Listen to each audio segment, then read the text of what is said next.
Je suis Delphine Kuhn, j'ai une double formation et une double pratique de formatrice psychosociologue et de comédienne. J'ai créé en 2000 avec Régis Monod, donc, qui est à ma gauche, la compagnie de Vive Voix, qui est à la fois une compagnie théâtrale qui crée et diffuse des spectacles, entre autres de Commedia dell'arte, mais pas seulement, et qui est aussi un organisme de formation qui utilise les techniques théâtrales pour les mettre au profit de la fonction professionnelle.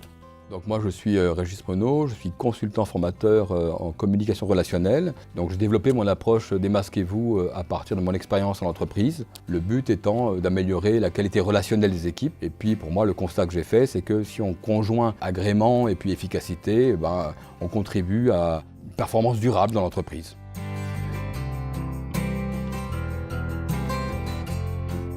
Donc les masques sont nés de l'observation et de l'intuition des comédiens italiens itinérants dell'arte, donc professionnels, à la Renaissance italienne. Ils ont vraiment observé des types humains qui composent la diversité de la société humaine. Toute société humaine, au-delà des époques même. Donc on a le peuple avec Zani, Arlequin, Polichinelle, un peu l'équivalent des classes moyennes, même si à l'époque c'était pas vraiment comme maintenant, ça n'existait pas pareil. Mais on a quand même Brighella, on a Tartaglia, Pedrolino, et on a les masques du pouvoir, dit aussi les masques dominants, à savoir Pantalone, Docteur et Capitane, qui incarnent des pouvoirs sociaux.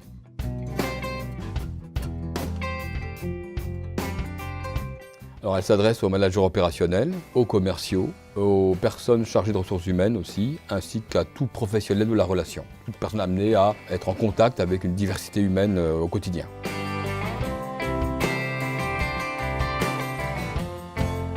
On constate qu'on est tous immobiles et en mouvement, comme la société finalement. Et au quotidien, on peut porter différents masques, jouer différents rôles qui vont nous permettre de nous adapter avec souplesse et agilité aux différentes situations, qu'elles soient professionnelles ou même personnelles d'ailleurs.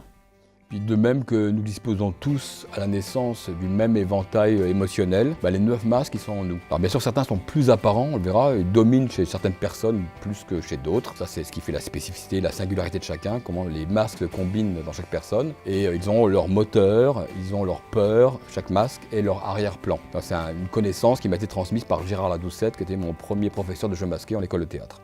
Pour illustrer ça, je vais parler d'Arlequin, qui est un personnage très connu et qui a pas mal d'écho en France, parce qu'il correspond un peu à la mentalité française un peu subversive. Arlequin, par exemple, son moteur, c'est vivre selon sa fantaisie. Dans l'instant, comme il le sent, il fait. Sa peur, c'est d'être entravé par l'ordre ou par l'autorité, ça il supporte pas. Et son arrière-plan, ça va être le désespoir sans fond. Alors pour illustrer ça concrètement, je pense à un comédien, Jamel Debbouze. Donc c'est pas la personne que je pointe, mais c'est son personnage public qui est fait de tchatch, d'humour et qui illustre parfaitement l'esprit d'Arlequin. Alors il y a un autre masque dont on peut parler qui s'appelle Pantalone par exemple. Pantalone qui est un masque donc dominant comme disait Régis tout à l'heure. Alors lui son moteur c'est de tout organiser. Sa peur c'est justement que les choses lui échappent et son contre-masque, son arrière-plan, curieusement c'est le lâcher-prise, c'est la prodigalité. Alors par exemple Louis de Funès, le personnage en tout cas, les personnages qu'il a pu jouer au cinéma, qui nous ont fait tant rire, illustrent parfaitement de manière satirique ce personnage de Pantalone, qui dans une équipe par exemple est quelqu'un sur qui on peut s'appuyer, parce que c'est quelqu'un qui sait organiser, qui sait anticiper, donc qui est très important dans une équipe de travail par exemple.